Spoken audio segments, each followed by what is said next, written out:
Well, hello everyone, and welcome to the Hockey Podcast. You can, of course, follow us on Twitter at podcast_hockey.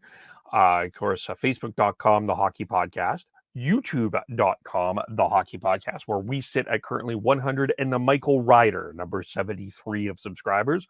Thank you for all of those that have subscribed. Continue to like, share, and subscribe as well.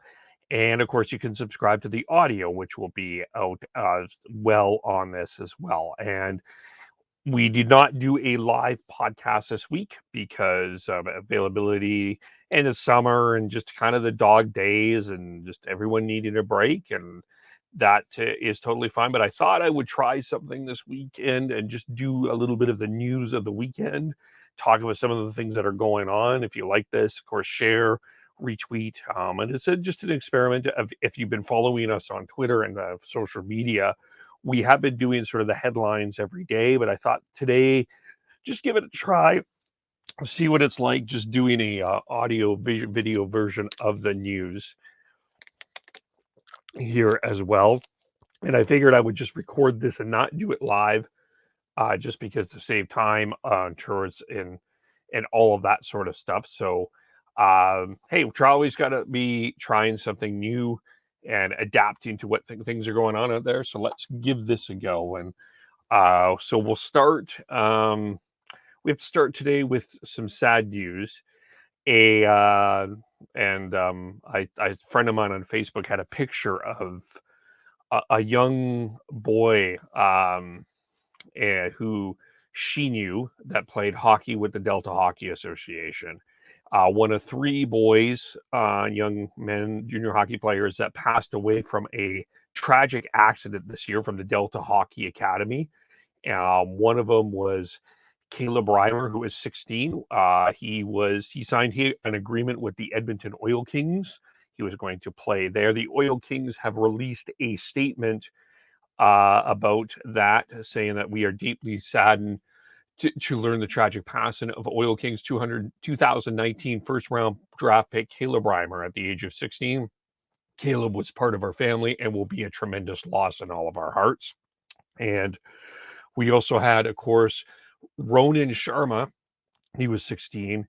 And as well, he was expected to play with the Langley Rivermen. As a matter of fact, looking at his Twitter, he tweeted out the schedule.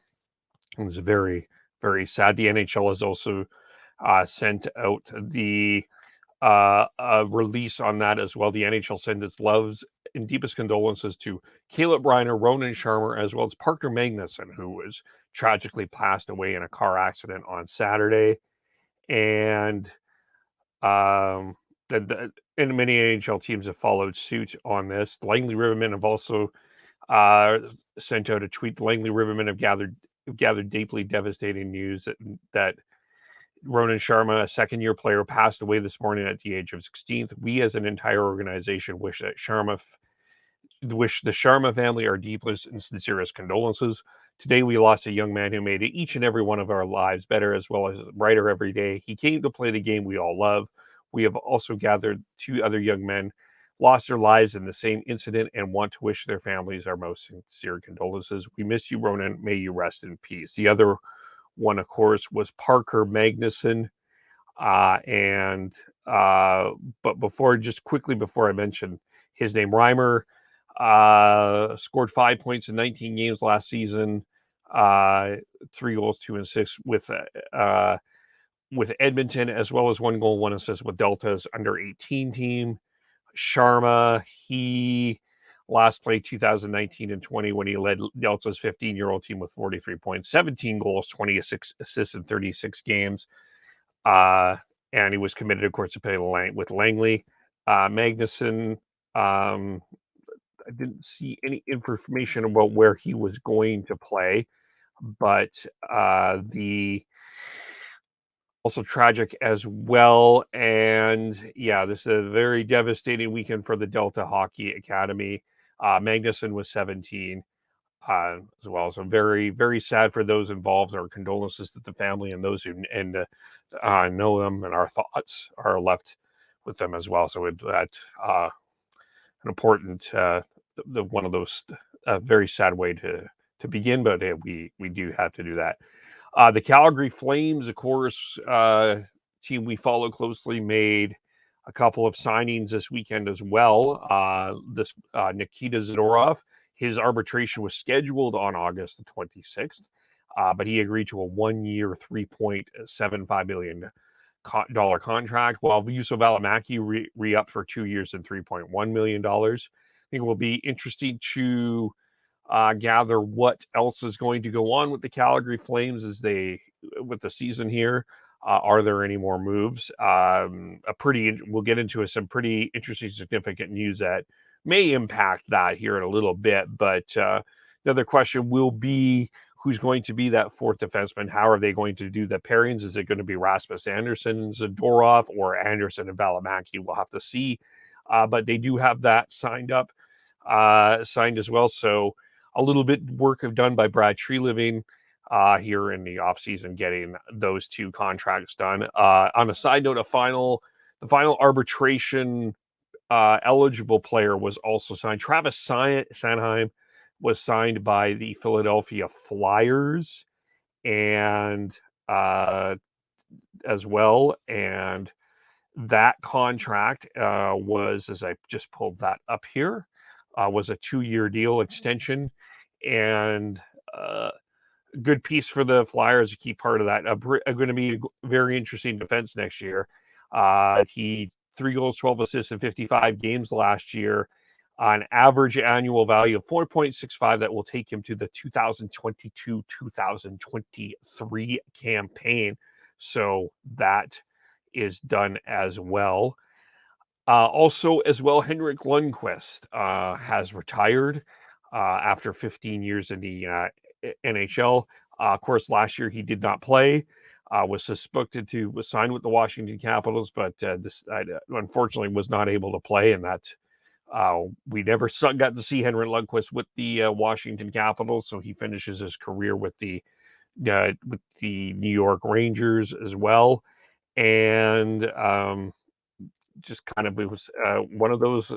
I mean, a lot of people just known as one of the best looking players in hockey. But 15 seasons, all with the New York Rangers, 6 on the win list. Of course, missed last season with the Capitals due to a heart issue. He finishes his career 459 wins, 310 losses, 96 ties, 2.43 goals against average, 9.18 save percentage, 64 shutouts in 15 seasons. And in the playoffs, 61 and 67, 2.30 goals against average, 921 save percentage, and 10 shutouts.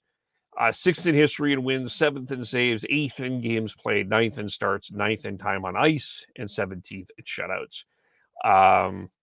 So it's got to be considered a walk for a Hall of Fame. Obviously, I think there's no question about that. But I mean, it'll be interesting to see where you put Henrik Lundqvist in the history of all-time great goaltenders. A conversation that I'm sure that we will have on the Hockey Podcast when we gather again together. David Pagnotta had some news today that came out. He tweeted out a pause in the summer break for a Jack Eichel update, which, of course, Jack Eichel has been that big fish that everybody has been waiting for to be moved. But there's so much going on with that. But it looks like he will not be ready for the start of camp of the season. And so just reading from the blog here that he posted in the fourth period, multiple sources have confirmed that Eichel still has not undergone surgery to repair a herniated disc in his neck, and it's looking likely that he will not be medically cleared and available for the start of the regular season, regardless of what team he's on. Of course, remember back on July 30th, Eichel's agents Peter Fish and Peter Bonatelli issued a statement voicing their disconnect with the way that Sabres handled their client situation. We did have a conversation about the surgery situation with Jack Eichel and a couple weeks ago on the podcast. You can check that out. I'll retweet that as well. But also recommend that you listen to the 31 Thoughts podcast, where Dr. Elliot Friedman interviewed Eichel, the surgeon that wants to do the surgery for Jack Eichel, and get that perspective as well. It's a very interesting conversation. It's a huger issue than I think a lot of people have talked about, and it's really going to depend on your perspective on a number of different things where you will stand on that. But at this point, it does not look like Jack Eichel's season is we're going to have Jack Eichel at the start of the season, which then again leaves what the Buffalo Sabres do in terms of trade options and what teams do in terms of other trade options as well. So are teams going to sit and wait on Jack Eichel, or are we going to finally see another major move happen here? I guess that's the question that's going to have to come out of this. Um, how long can teams wait on Jack Eichel? Is it worth the wait? Are teams willing to give up what a lot of people think what the Sabres want, which appears to be quite a bit? That's going to be a very interesting question going forward as well. And the other thing as well is the Women's World Hockey Championship has started this weekend in Calgary. Canada has defeated Finland and is on the ice right as we're recording this here as well. They defeated Finland on Friday 3-2, I believe. I want to say. Give me a second here. Just pulling up my notes. So it's 3-0 right now as we speak. Sarah Filler, Elia Shelton, and Aaron Ambrose have scored. So I'm really glad that this tournament is happening. They were not able to do that earlier in the year due to COVID issues. So it is something I hope you get a chance to watch. If you're following on Twitter, Haley Salvian is doing a great job covering that at Winsport right now in Calgary. So keep an eye out there for that. And that is pretty much the news for the weekend. So again, follow us individually. Beardy Sean is Beardy Canuck 03. Chris is Schneid's SCHNEIDZ. Devin Gord Howe 09. Tyler T Noble TNOBLE. Tyler with the best hair in podcasting. I am KEVOLE.